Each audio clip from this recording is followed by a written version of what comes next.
Hi, I'm Bill Donohue, President of the Catholic League. Joining me today is Mike McDonald. He's the Director of Communications at the Catholic League.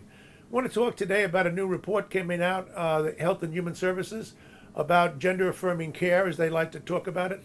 I refer to it as chemical castration and genital mutilation, but they like to sanitize the language. It's astounding the amount of money, $120 million, that these hospitals and doctors have been making off of abusing these kids, sexually engineering. Look, we know that about 80% of all the people who want to transition to the other sex, which you can't technically do, but leaving that aside, they mess them up. They're girls. They're teenage girls.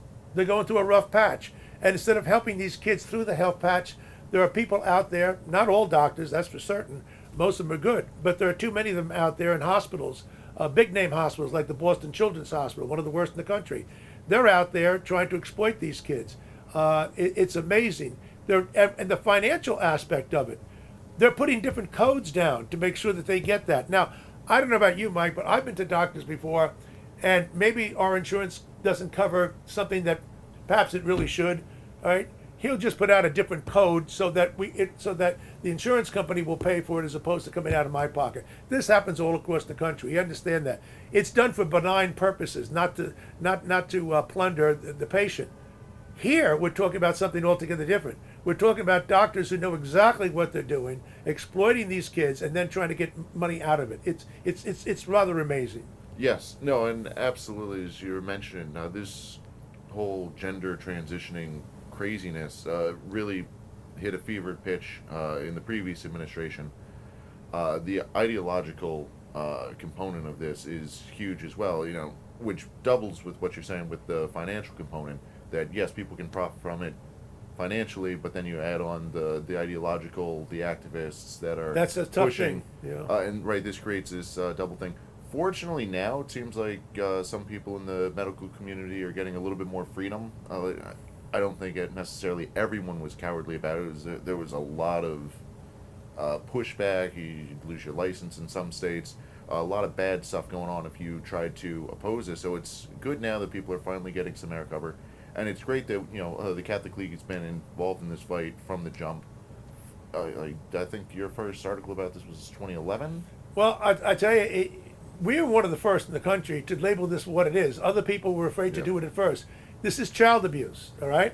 Don't sanitize what's going on here. This is evil. And I don't use the word evil promiscuously, because if you do overuse it, it devalues its message. Okay, it should be reserved for something like this. When doctors, well-educated people, a handful of them, relatively speaking, that they know, and hospitals cooperating with them, that they know that what they're doing to this kid is something that cannot be justified. Instead of helping the kid go through a tough period and helping them get over it, they'll say to the parents, oh no, they may commit suicide and whatnot.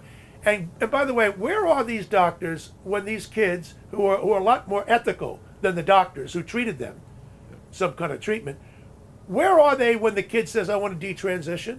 Yeah, they're gone. They just leave. They throw the kid to the curb. Yeah. They got their money. They did what they wanted to do. I mean, we need an investigation. I want to know what kind of doctors and what kind of degrees did they get, and where do they come from in order to do this thing. Look, the Europeans started this whole thing, but they also picked up more quickly than we did in the Canadians in getting back to normal. So we still have a ways to go, but I think it's important that the American people understand that it's the Trump administration. You may not like Trump on lots of things, fine. His Health and Human Services group are trying to help these kids who were exploited under the Biden administration's HHS agency.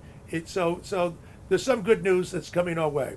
Yeah, and as long as we keep this going, I think we'll be healthier. Right. Remember what they say at McSorley's: be good or be gone.